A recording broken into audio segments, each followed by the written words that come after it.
Assalamualaikum warahmatullahi wabarakatuh.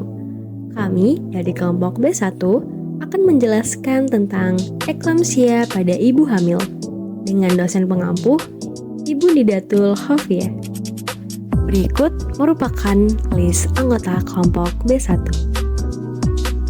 Pembahasan yang pertama ada tinjauan kasus, yang kedua ada pengertian eklamsia, yang ketiga ada gejala eklamsia, yang keempat ada tanda klinis, yang kelima ada patofisiologi eklamsia, yang keenam ada diagnosa eklamsia, dan yang terakhir ada peran bidan. Tinjauan kasus. Seorang ibu hamil berusia 28 tahun, G2P1A0, hamil 36 minggu datang ke PMB diantar oleh keluarganya. Dengan tidak sadar, saat di rumah, Nyonya T mengalami kejang-kejang. Hasil pemeriksaan dilakukan oleh bidan, didapatkan TD 160/110 mmHg, nadi 100 kali per menit, pernafasan 16 kali per menit, DJJ irregular, PFU 3 jari di bawah PX, presentasi kepala, punggung kanan, dan edema pada wajah, tangan, dan kaki. Pengertian eklamsia. Eklamsia adalah kelainan pada kehamilan yang ditandai dengan peningkatan tekanan darah, disertai dengan proteinuria positif dan kejang yang muncul setelah minggu ke-20 kehamilan.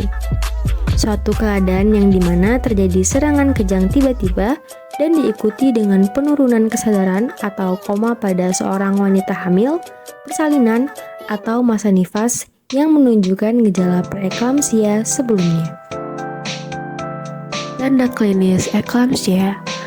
Pertama, ada fase awal, aura atau infansi. Fase ini terjadi sekitar 30 hingga 35 detik. Adapun gejalanya yaitu mata terpaku dan terbuka, pandangan kosong, kelopak mata dan tangan bergetar, gelisah seperti kepala diputar ke kanan dan ke kiri. Lalu yang kedua ada fase tonik. Penurunan kesadaran kadang disertai jahitan dan terjadi sianotik. Kaki, dada, otot lengan, punggung kaku berlangsung selama 1 menit. Lalu yang ketiga ada fase klonik. Fase ini terjadi sekitar 1 hingga 2 menit setelah fase tonik. Otot mulai berkedut dan menyentak. Akhirnya terjadi kejang, lalu hematoma, lidah dapat tergigit dan pendarahan lidah. Yang keempat ada fase pasca kejang. Setelah fase klonik selesai, juga keadaan tidur dalam, bernafas dalam, bertahap sadar kembali disertai dengan nyeri kepala 10 hingga 20 menit setelah kejang. Lalu yang terakhir ada stadium koma. Setelah fase kejang klonik berhenti, apabila jatuh dalam keadaan koma, penderita tidak sadar, berlangsung selama menit sampai berjam-jam. Dapat juga terjadi di antara kesadaran yang timbul serangan baru hingga akhirnya penderita tetap dalam keadaan koma. Patofisiologi eklamsia. 1. Disfungsi endotel. Faktor yang berkaitan dengan disfungsi endotel menunjukkan jumlah peningkatan sirkulasi sistematik wanita yang mengalami eklamsia. Adapun faktornya meliputi A. Hambatan perkembangan uterovaskular.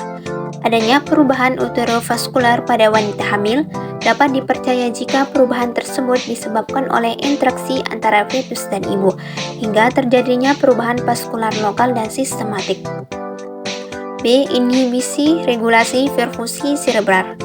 Pada penderita eklamsia ditemukan aliran darah cerebral yang abnormal diakibatkan hipertensi yang ekstrim. 2. Stres oksidatif. Bukti yang dipercaya memaparkan bahwa leptin mengalami peningkatan pada pembuluh darah seorang wanita dan menginduksi stres oksidatif. Diagnosa eklamsia pada ibu hamil. Seluruh kejang pada eklamsia didahului dengan preeklamsia. Preeklamsia dapat digolongkan menjadi ringan dan berat.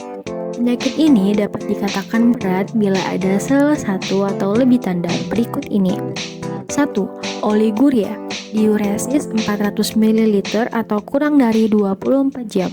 2. Keluhan cerebral, gangguan pada penglihatan ataupun nyeri di daerah epigastrium. 3. Edema paru atau sianosis. 4. Tekanan sistolik 160 mmHg atau lebih, tekanan diastolik 110 mmHg atau lebih, proteinuria 5 gram atau lebih pada 24 jam, 3+ atau 4+ dalam pemeriksaan kualitatif. Peran bidan. 1. Pencegahan dan pemantauan awal. Bidan bertanggung jawab untuk memantau tekanan darah dan gejala lainnya selama kunjungan antenatal. Identifikasi faktor risiko eklamsia seperti riwayat tekanan darah tinggi, preeklamsia sebelumnya, atau kehamilan ganda. 2. Pendidikan dan konseling. Memberikan edukasi kepada ibu hamil tentang gejala-gejala eklamsia dan pentingnya pemantauan tekanan darah. Memberikan informasi mengenai pentingnya mengikuti jadwal kunjungan antenatal dan melakukan pemeriksaan yang dianjurkan. 3. Deteksi dini dan rujukan. Bidan harus mampu mengenali tanda-tanda awal eklamsia seperti tekanan darah tinggi, edema berat, dan proteinuria. Melakukan rujukan segera ke fasilitas kesehatan yang lebih tinggi jika ditemukan tanda-tanda eklamsia atau preeklamsia. 4. Manajemen pertama di tempat pelayanan kesehatan primer.